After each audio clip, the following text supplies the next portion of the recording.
आइए आज औसत के बारे में पढ़ते हैं। औसत मतलब अंग्रेजी में एवरेज।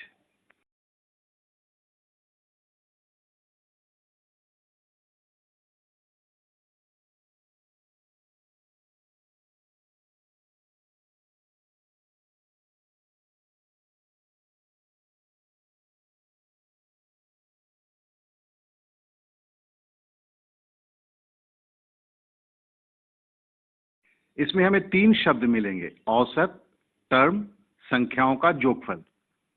आइए पहले हम टर्म और संख्याओं का जोगफल को समझते हैं। संख्याओं का जोगफल तो समझने के लिए कुछ भी नहीं है। जैसे आप संख्या लीजिए 5, 10, 15, 20, 25, 30। अगर जोड़ेंगे तो ये 150 हुआ, अर्थात संख्याओं का जोगफल 150 है। और कितने संख्या हैं? 5, 1, 10, 2, 15, 3, 20, 4, 25, 5, 30, 6। मतलब संख्या है 6। तो टर्म का मतलब होता है कितने संख्या।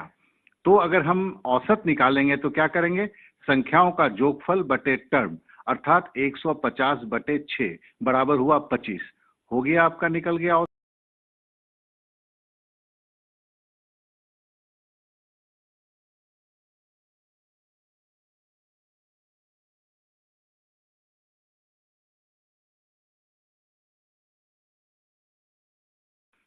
अब जरा इस सवाल को देखें। 5 अलग अलग संख्याओं का औसत 7 है, तो बताओ उन 5 संख्याओं का जोग क्या होगा। हमें फॉर्मूला पता है, औसत बराबर संख्याओं का जोगफल बटे टर्म। यहाँ पे देखिए, औसत तो हमें 7 दिया हुआ है, इसलिए औसत के जगह हमने 7 लिख दिया। संख्याओं का जोगफल हमें पता करना है, और हमें बोला गया कि 5 अलग अलग संख्या है, इसलिए टर्म बराबर हुआ 5। तो फिर क्या होगा? चूंकि टर्म का 5 नीचे है, बटे में है, तो ये क्रॉस मल्टीप्लीकेशन में ये जब जाएगा तो गुणे के चिन्ह में चला जाएगा, अर्थात संख्याओं का जोगफल होगा 5 गुना 7 बराबर 35।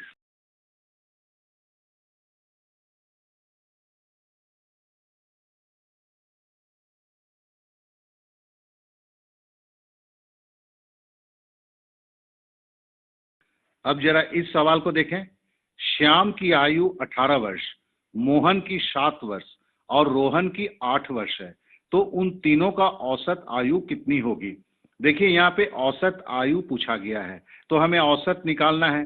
संख्याओं का जोगफल फॉर्मूला में आता है, तो संख्याओं का जोगफल श्याम की आयु 18 प्लस 7 प्लस रोहन की 8 वर्ष, तीनों को जोड़ेंगे तो 33। और टर्म के लिए कितने जन हैं? श्याम है, मोहन है, रोहन है, मतलब 3 जन है, तो 33 बटे 30। 33 को अगर 3 से भागा देते हैं तो आंसर आएगा 11 वर्ष। आपका औसत निकल गया 11 वर्ष।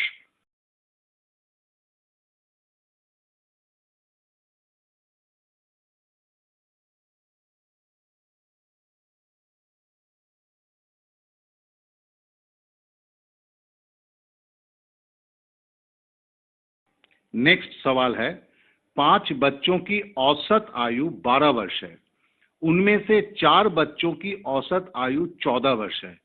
पांचवें बच्चे की आयु क्या है? इसे जरा ध्यान देंगे। पहले क्या बोला है? 5 बच्चों की औसत आयु, कुल आयु नहीं बोला है, औसत आयु। 4 बच्चों की भी औसत आयु बोला है। तो फिर हम इसे डिकोड करेंगे, मतलब 5 बच्चों की टोटल आयु कितना होगी उसे निकालेंगे, उसमें से घटाएंगे 4 बच्चों की टोटल आयु कितनी होगी, तो नेचुरली हमें 5वें बच्चे की आयु निकल जाएगी। अब हमें फॉर्मूला पता है, औसत बराबर है संख्याओं का जोगफल बटे टर्म, इसलिए 5 बच्चे का आयु मतलब है कि 5 बच्चे का आयु औसत जो है वो 12 वर्ष है, बराबर होगा 5 बच्चे के आयु का जोगफल बटे, 5 बच्चे हैं तो बटे 5 होगा। तो इसका मतलब क्या हुआ? अगर इसको हम करेंगे 12 गुना 5 60 होगा। उसी तरह 5 बच्चे का आयु का जोगफल बटे 5 टर्म।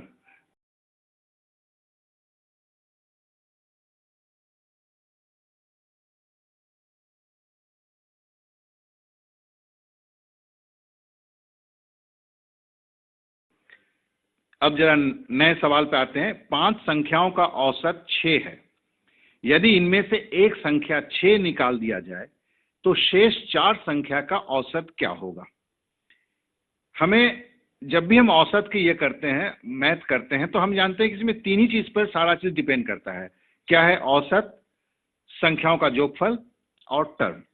यहाँ 5 संख्या का जोगफल अगर हमें निकालना है तो हमें पता है क्या होगा? औसत गुने टर्म है। तो 5 संख्या का तो दिया ही हुआ है और औसत 6 दिया हुआ है, तो 5 गुना 6 बराबर 30, मतलब 5 संख्या का जोगफल हमें मिल गया 30। अब बोलता है कि इसमें से अगर एक संख्या 6 निकाल दिया जाए, तो चलिए हम भी क्या करते हैं, 30 से 6 घटा देते हैं, 24 अब हमें मिल गया। अब बोलता है कि ये 24 अगर है तो इसका औसत क्या होगा?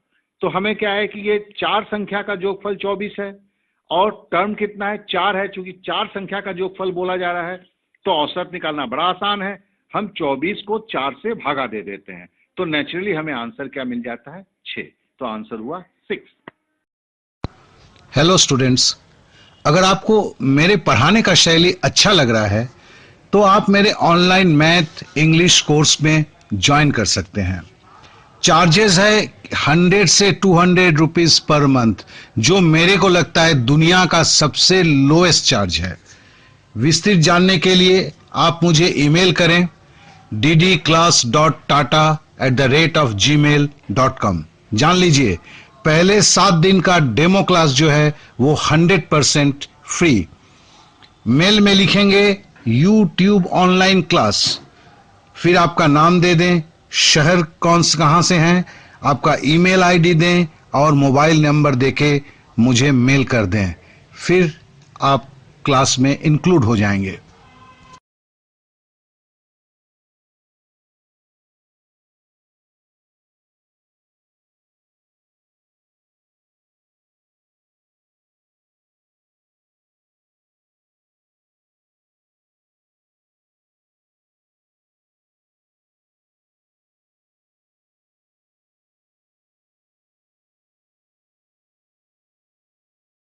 आइए अब नए सवाल पे आते हैं।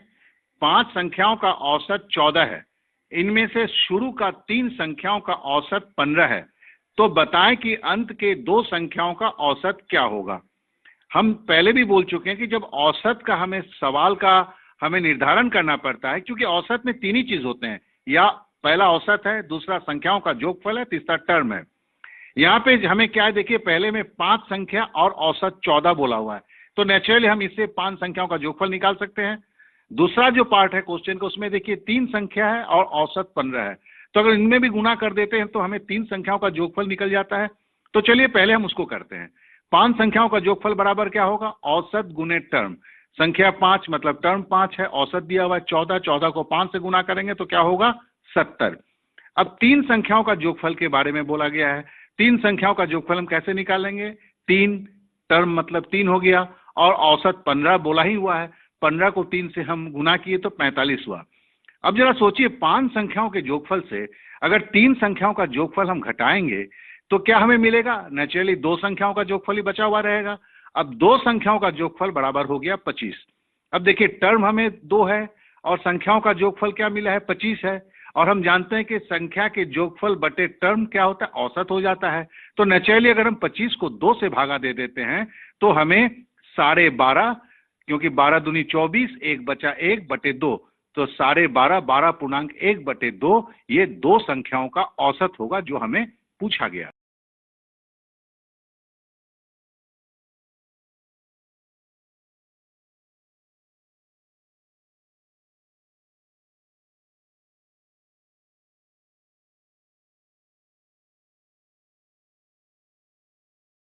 आइए अब नए सवाल को देखते हैं। 40 लड़कों का औसत वजन 20 किलोग्राम है। यदि उनके एक अध्यापक का वजन जोड़ दिया जाए तो औसत वजन 1 किलोग्राम बढ़ जाता है, तो बताएं उस अध्यापक का वजन क्या है। तो देखिए पहले हमें दिया हुआ है अध्यापक के साथ औसत वजन क्या होगा? 1 किलोग्राम बढ़ जाता है, मतलब 40 लड़कों का औसत वजन 20 है और उसमें औसत वजन 1 बढ़ जाता है अगर अध्यापक के वजन को जोड़ देते हैं, तो औसत वजन क्या हो गया? 21 हो गया। और अध्यापक के साथ कुल टर्म कितना होगा? 40 लड़के हैं, साथ में एक अध्यापक जुड़ गया तो टर्म हो गया 41। अब हम 2 तरह के संख्याओं का जोगफल निकालते हैं, एक अध्यापक के साथ लड़कों का कुल वजन और दूसरा निकालते हैं अध्यापक के बगैर कुल वजन। और क्या है कि इन दोनों को अगर माइनस कर देंगे एक में से दूसरे को, तो नेचुरली अध्यापक का वजन निकल जाएगा। तो अध्यापक के 7 लड़कों का कुल वजन क्या होगा? देखिए, अध्यापक के 7 टर्म क्या हो गया? 41, और औसत वजन क्या है? 21। दोनों हमें पहले मिल चुका है। अगर इन दोनों को गुना करते हैं तो हमें मिलता है 861 किलोग्राम। अब अध्यापक के बगैर लड़कों का कुल वजन कितना होगा? तो हमें दिया ही हुआ है कि लड़के 40 हैं और उनका औसत वजन 20 किलोग्राम है। तो अध्यापक के बगैर लड़कों का कुल वजन होगा 40 गुने 20 बराबर 800 किलोग्राम। तो अध्यापक के साथ हुआ 861 किलोग्राम और अध्यापक के बगैर हो गया 800 किलोग्राम। अगर 861 से 800 घटा देंगे तो हमें 61 किलोग्राम मिलेगा। और ये 61 किलोग्राम किसका वजन है? ये नेचुरली अध्यापक का वजन है। तो अध्यापक का वजन निकला 61 किलोग्राम, जो हमें सवाल में पूछा गया था।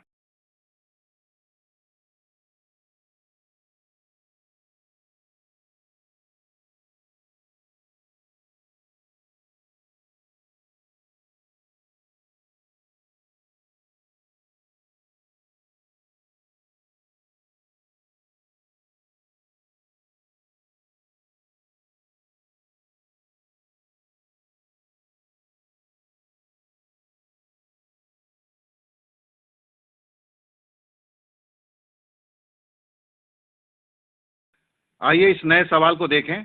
सोमवार, मंगलवार और बुधवार का औसत तापमान 40 डिग्री सेंटीग्रेड था। मंगलवार, बुधवार और बृहस्पतिवार का औसत तापमान 41 डिग्री सेंटीग्रेड था। यदि बृहस्पतिवार का तापमान 45 डिग्री हो तो सोमवार का तापमान क्या होगा? देखिए, औसत का जो मैथ होता है काफी इजी होता है। सबसे पहले है कि देखें, यहाँ 3 दिन सबका बोला गया है, मतलब टर्म 3 हुआ, और औसत तापमान 2 मिला है, 40 डिग्री सेंटीग्रेड और 41 डिग्री सेंटीग्रेड। अब देखिए, इसमें कॉमन भी है।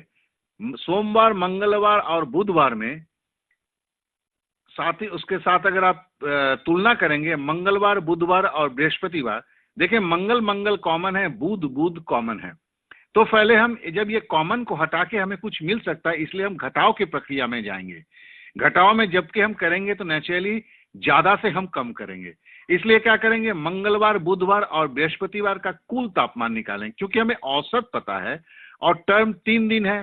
तो औसत को 3 से गुना कर दिया, 41 को 3 से गुना किया तो हमें 123 डिग्री सेंटीग्रेड मिला। चलिए हम लिख दिए मंगलवार प्लस बुधवार प्लस बृहस्पतिवार का कुल तापमान 41 गुना 3 बराबर 123 डिग्री सेंटीग्रेड। अब इसमें से क्या घटाते हैं? सोमवार, मंगलवार और बुधवार का कुल तापमान। तो सोमवार प्लस मंगलवार प्लस बुधवार का कुल तापमान क्या होगा? औसत तापमान 40 है, 3 दिन है, टर्म मतलब 3 हुआ, 40 को 3 से गुना किया 120 डिग्री सेंटीग्रेड। अब अगर हम घटाएंगे तो क्या लिखेंगे? क्योंकि हम घटाने की प्रक्रिया में, अगर आप अलजेब्रा जानते हैं तो आप जानते हैं कि जब घटाया जाता है नीचे माइनस माइनस माइनस लिखा जाता है, मतलब प्लस का माइनस होगा, अगर माइनस होगा तो उसका उल्टा प्लस लिखना पड़ता है। तो चलिए, हमने सोमवार के नीचे माइनस लिखा, मंगलवार के नीचे माइनस लिखा, बुधवार के नीचे माइनस लिखा। अब घटाने की प्रक्रिया में देखिए, मंगलवार ऊपर प्लस में है, नीचे मंगलवार माइनस में आ गया, इसलिए मंगल मंगल कट गया। फिर बुधवार देखिए, ऊपर प्लस में है, नीचे बुधवार माइनस में हो गया, इसलिए बुधवार बुधवार कट गया। तो क्या बचा? ऊपर बृहस्पतिवार आपका प्लस में है तो लिखा बृहस्पतिवार, नीचे सोमवार आपके माइनस में है, इसलिए बृहस्पतिवार माइनस सोमवार लिखा, बराबर इधर 123 से अगर 120 घटाया तो कितना हुआ? 3 डिग्री सेंटीग्रेड हुआ।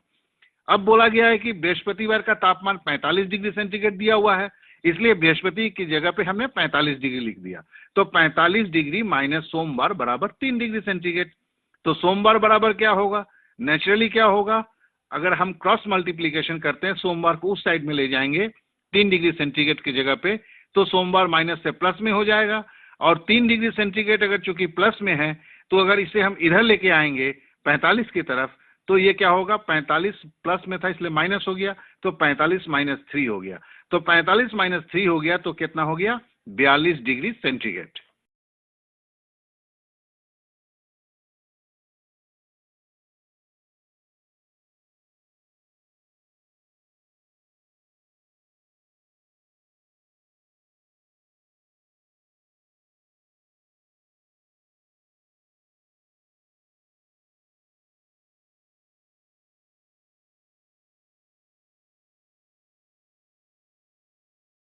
अब इस नए सवाल को देखते हैं। किसी विद्यार्थी को 4 विषयों में मिले अंकों का औसत 60 है।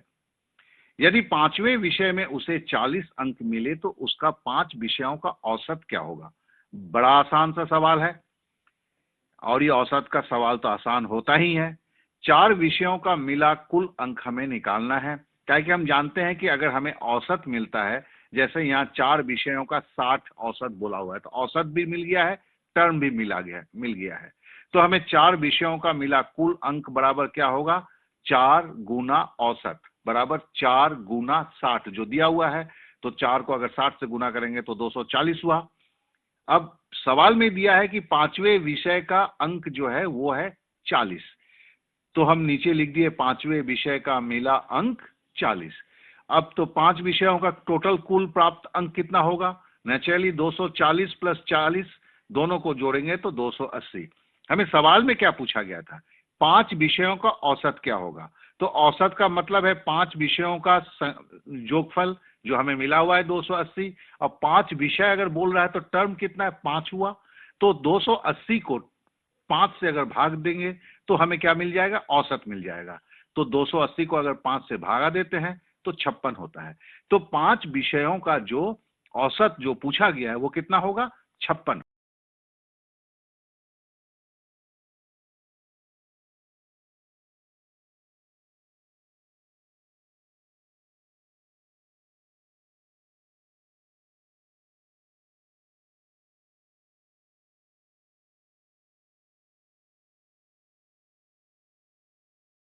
अब नए सवाल को देखें।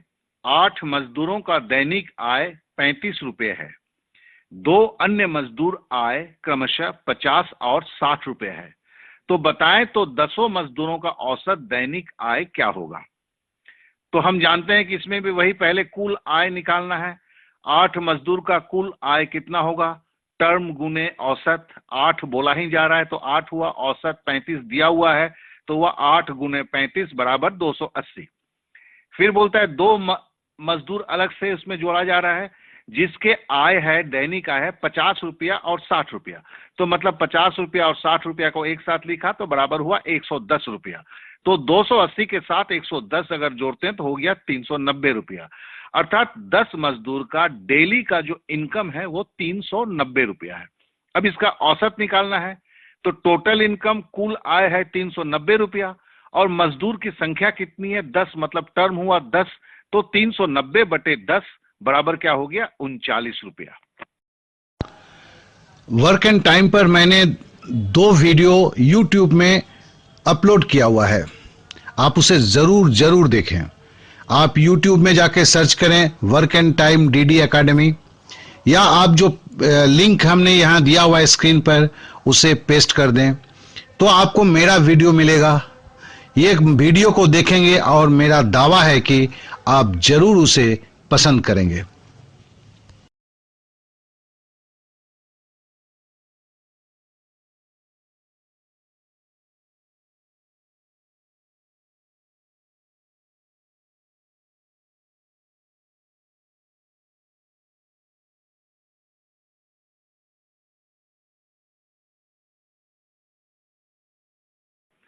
अब जरा इस सवाल को देखें। 10 कुर्सी और 6 मेजों का औसत मूल्य 30 रुपया है। यदि मेजों का औसत मूल्य 50 रुपया हो तो बताएं कुर्सियों का औसत मूल्य क्या होगा। इस सवाल पे थोड़ा सा ध्यान देंगे कि लड़के कभी कभी इसमें गलती कर जाते हैं। या आइटम की संख्या गिनना जरूरी होता है। कितने टोटल आइटम है, 10 कुर्सी और 6 मेज, मतलब 16 आइटम्स हैं, मतलब इसमें टर्म 16 है। तो पहले हम लिखते हैं 10 कुर्सी प्लस 6 मेजों का कुल मूल्य क्या होगा, 30 गुना 16 का है कि 30 उसके औसत मूल्य है और नंबर ऑफ पीसेस कितना है, 16 है। तो 30 गुना टर्म 30 गुना 16 बराबर 480 रुपए। अब मेजों का कुल मूल्य क्या है, कितने मेज हैं, 6 हैं, टर्म 6 हुआ और औसत मूल्य क्या है, 50 है। तो 50 को अगर 6 से गुना कर दिए 300 रुपया हुआ। अब 10 कुर्सी 6 मेजों के कुल मूल्य से अगर हम 6 मेजों के कुल मूल्य को घटा देते हैं तो बचा 180 रुपए। और ये 180 रुपए किसके कीमत है, ये 10 कुर्सियों की कीमत है। तो 10 कुर्सियों की कीमत कितने हुए? 180 रुपया। तो अगर औसत मूल्य कुर्सी का निकालना है तो कुल कीमत कितना है? 180 रुपया। कुल कुर्सी कितने हैं? 10 हैं, तो 180 बटे 10 हुआ, तो बराबर हो गया 18 रुपया। यही पूछा गया था।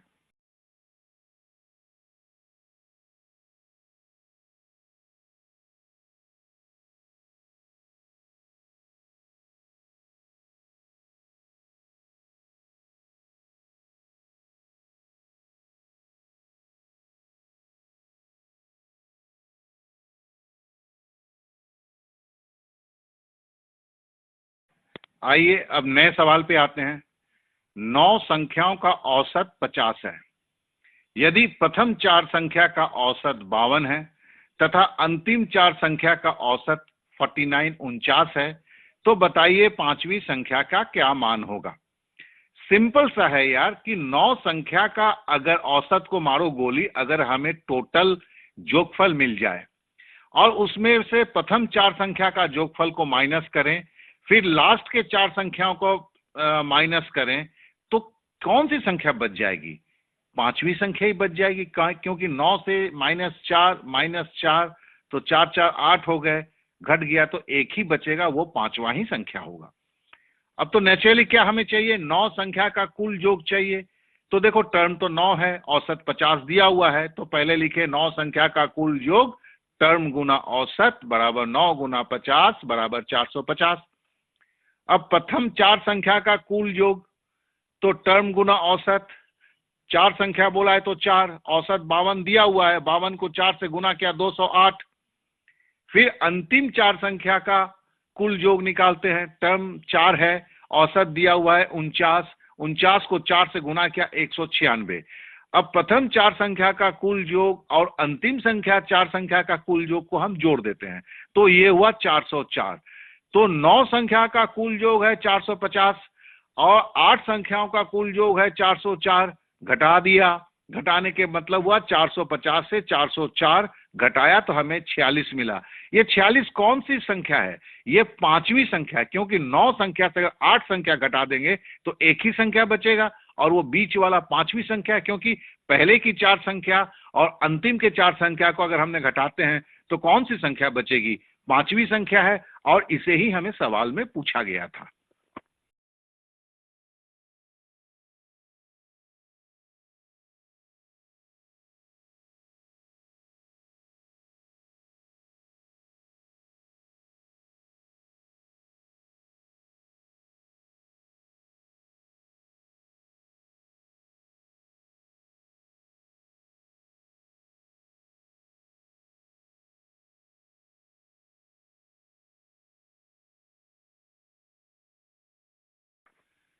तीन संख्याओं में से पहली संख्या दूसरे से दुगुनी है और तीसरी संख्या की आधी है।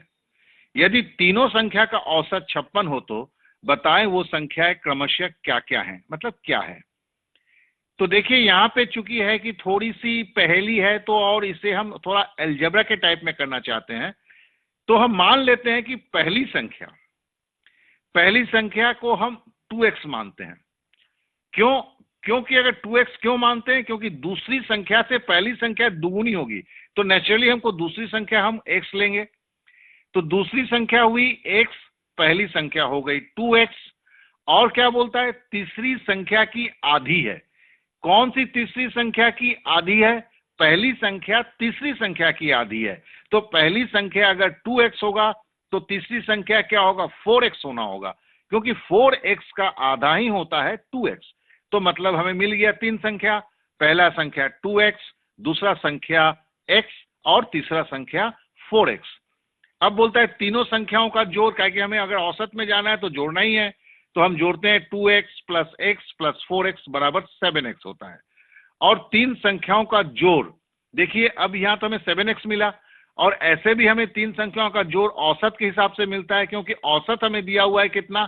56, और संख्या 3 हमें पता ही है, टर्म 3 है, तो 56 को अगर 3 से गुना करते हैं तो 168। तो ये 168 क्या है? तीन संख्याओं का जोगफल।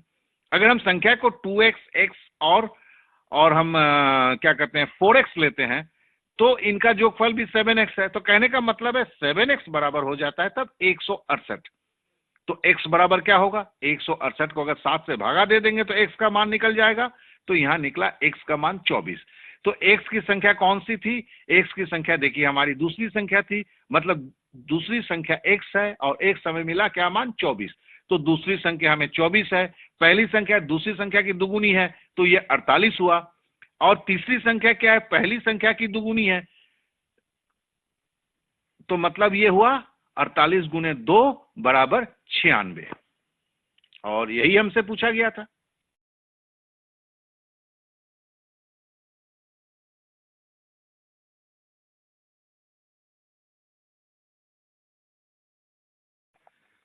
अब नए सवाल पे आते हैं।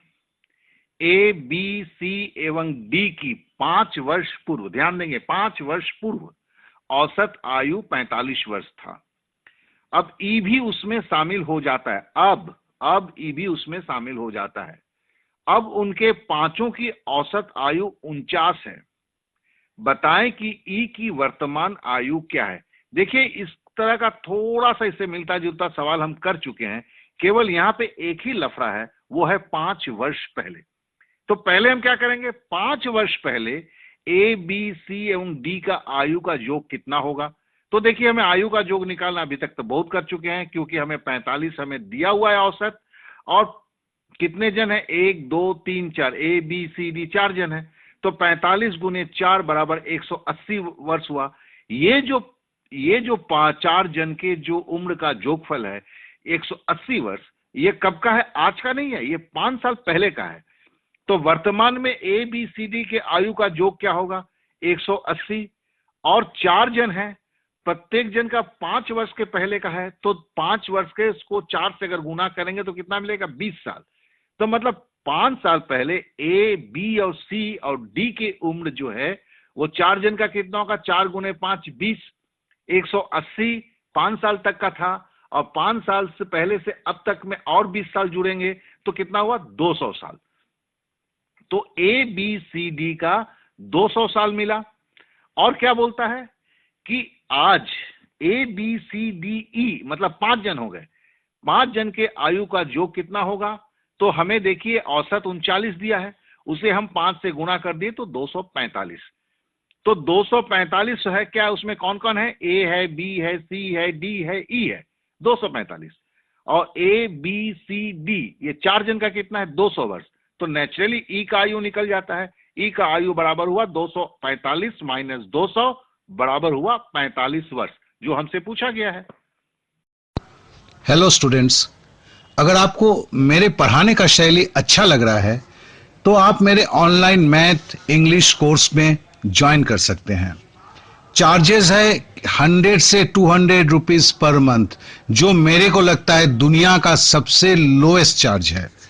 विस्तृत जानने के लिए आप मुझे ईमेल करें ddclass.tata@gmail.com। जान लीजिए पहले 7 दिन का डेमो क्लास जो है वो 100% फ्री।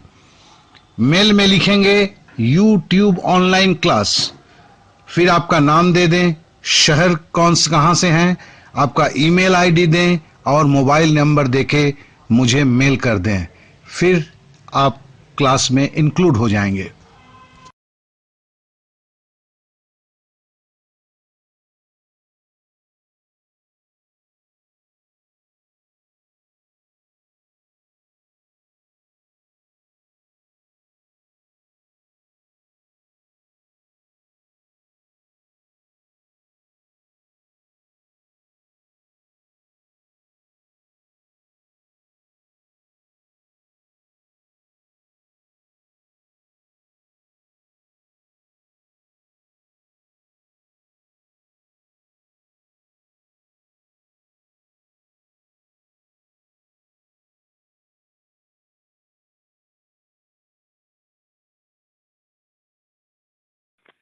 तीन लड़कियों की आयु में क्रमशः 1:2:3 का अनुपात है, मतलब 1:2:3 का अनुपात है।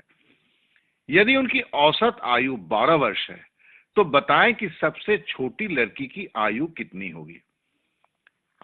तो पहले हम पहले तो हम एक काम तो पहले शुरू में कर ही डालते हैं, वो है कि 3 लड़की के कुल आयु का योग। औसत दिया हुआ है हमें 12 वर्ष और 3 लड़की बोला है तो टर्म 3 है, मतलब 12 को 3 से गुना किया 36 हो गया, इसे एक साइड में रख दिया। अब जरा देखें अनुपाती संख्याओं का योग, कौन कौन क्या क्या अनुपात था, 1:2:3। तो ये जो संख्या है इसे अनुपाती संख्या बोलते हैं। तो इसे हम जोड़ेंगे 1 + 2 + 3 = 6 हुआ। तो अनुपाती संख्याओं का योग कितना हुआ, 6 हुआ। और इसमें देखिए सबसे छोटा अनुपात का संख्या कौन सा था, अनुपाती संख्या कौन सा था, 1 है। तो हमें पूछा गया सबसे कम उम्र की लड़की, अगर सबसे कम उम्र की लड़की है तो हम क्या लेंगे, सबसे कम अनुपाती लेंगे, वो 1 लिया। और अनुपाती का योग कितना हुआ, 6 हुआ। तो 1/6 गुना टोटल लड़कियों के आयु के योग से हम अगर गुना करते हैं, मतलब वर्षों का योग से, तो फिर हमें उससे उम्र निकल जाएगा। मतलब कम अनुपाती बटे अनुपाती का योग गुना वर्षों का योग, मतलब 1/6। 1 क्यों है, सबसे कम अनुपात 1 आया, 6 क्या है, अनुपाती संख्याओं का योग अभी हमने किया है, गुना तीनों लड़की का आयु का योग कितना है, जो हमने औसत और टर्म से गुना करके निकाला, 36 साल है, तो उसे 36 लिखा, तो काटा तो 6 वर्ष। ऐसे भी करके देखें तो आपको ऐसे भी मिल जाएगा इसका। देखिए 6 पहले वाले लड़की का है, सबसे कम उम्र का 6 है, दूसरा का अनुपात है 2, मतलब दूसरे का उम्र कितना होगा, 6 × 2 = 12, तीसरे का उम्र कितना होगा, 6 × 3 = 18। अगर आप जोड़ेंगे तो 18 12 30 और 6 36। तो ये खाली देखने के लिए हमने किया है। तो देखें कि अगर 3 लड़कियों की आयु में क्रमशः इस तरह का 1:2:3 का अनुपात होता है, तो इस तरह के मैथ को करने के लिए हम क्या करते हैं, पहले आयु के योग को निकाल देते हैं, फिर अनुपाती संख्याओं का योग को निकालते हैं, फिर जिसका उम्र निकालना होता है उसको अनुपाती ऊपर रखते हैं, बटे अनुपाती का योग करते हैं, फिर सारे उम्र के योग को गुना करते हैं। जो एक्चुअली हम हिस्सा वाला जो हम जब मैथ करते हैं उसी की तरह ये है। ओके, तो हमारा ये आंसर भी अब निकल गया। वर्क एंड टाइम पर मैंने 2 वीडियो YouTube में अपलोड किया हुआ है, आप उसे जरूर देखें। आप YouTube में जाके सर्च करें work and time DD academy, या आप जो लिंक हमने यहां दिया हुआ है स्क्रीन पर उसे पेस्ट कर दें तो आपको मेरा वीडियो मिलेगा। ये वीडियो को देखेंगे और मेरा दावा है कि आप जरूर उसे पसंद करेंगे।